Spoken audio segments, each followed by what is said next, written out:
കത്തോലിക്ക സഭയും യഹൂദമതവും തമ്മിലുള്ള ബന്ധം കേവലം മതാന്തര സംവാദത്തിൽ ഒതുങ്ങുന്നതല്ലെന്നും സമഗ്ര മാനവ വികസനത്തിനും ലോക സാഹോദര്യത്തിനുമുള്ള കൂട്ടായ പ്രതിബദ്ധതയാണെന്നും ലയോ 14 മാർപ്പാപ്പ പറഞ്ഞു. അമേരിക്ക, ഇസ്രായേൽ ഉൾപ്പെടെ നിരവധി രാജ്യങ്ങളിൽ ജീവകാരുണ്യ പ്രവർത്തനങ്ങൾ നടത്തുന്ന യുണൈറ്റഡ് ജൂയിഷ് അപ്പീലിന്റെ പ്രതിനിധി സംഘത്തെ വത്തിക്കാനിൽ സ്വീകരിച്ച വേളയിലാണ് പാപ്പയുടെ പരാമർശം. ദാരിദ്ര്യത്തിൽ കഴിയുന്നവർക്കും അഭയാർത്ഥികൾക്കും പ്രായമായവർക്കും വൈകല്യമുള്ളവർക്കും സേവനം നൽകുന്ന സംഘടനയുടെ പ്രവർത്തനങ്ങളെ അദ്ദേഹം പ്രത്യേകമായി അഭിനന്ദിച്ചു. മനുഷ്യന്റെ അന്തസ്സിനെയും സഹോദര്യത്തെയും ഉയർത്തിപ്പിടിക്കുന്ന യുണൈറ്റഡ് ജൂയിഷ് അപ്പീലിന്റെ സേവനങ്ങൾ അയൽക്കാരനെ സ്നേഹിക്കുവാനുള്ള ദൈവവിളിയുടെ പ്രതിഫലനമാണെന്ന് മാർപ്പാപ്പ പറഞ്ഞു. കത്തോലിക്ക സഭയും യഹൂദമതവും പങ്കിടുന്ന ആത്മീയ പാരമ്പര്യവും ചരിത്രപരമായ ബന്ധവും ഇന്നത്തെ ലോകത്തിൽ കൂടുതൽ പ്രസക്തമാണെന്നും അദ്ദേഹം ചൂണ്ടിക്കാട്ടി. 1960 വിശുദ്ധ ജോൺ 23 മാർപ്പാപ്പ ഇതേ സംഘടനയുടെ പ്രതിനിധികളെ സ്വീകരിച്ച ചരിത്ര സന്ദർഭവും ലയോ 14 അനുസ്മരിച്ചു.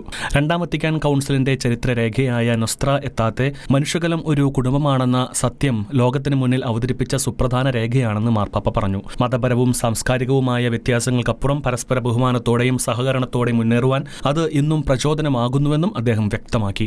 വിഭജനങ്ങളും സംഘർഷങ്ങളും വർദ്ധിക്കുന്ന കാലഘട്ടത്തിൽ പൊതുനന്മയ്ക്ക് വേണ്ടിയുള്ള കൂട്ടായ പ്രവർത്തനം കൂടുതൽ ശക്തിപ്പെടുത്തേണ്ടതിന്റെ ആവശ്യകതയും മാർപ്പാപ്പ ഊന്നി പറഞ്ഞു. ദരിദ്രരെയും പാർശ്വവൽക്കരിക്കപ്പെട്ടവരെയും അധികാരമില്ലാത്തവരെയും സേവിക്കുന്നത് മനുഷ്യ സേവനം മാത്രമല്ല, ദൈവസാന്നിധ്യത്തിലേക്കുള്ള ഒരു വിശുദ്ധ വഴിയാണെന്നും മാർപ്പാപ്പ പറഞ്ഞു.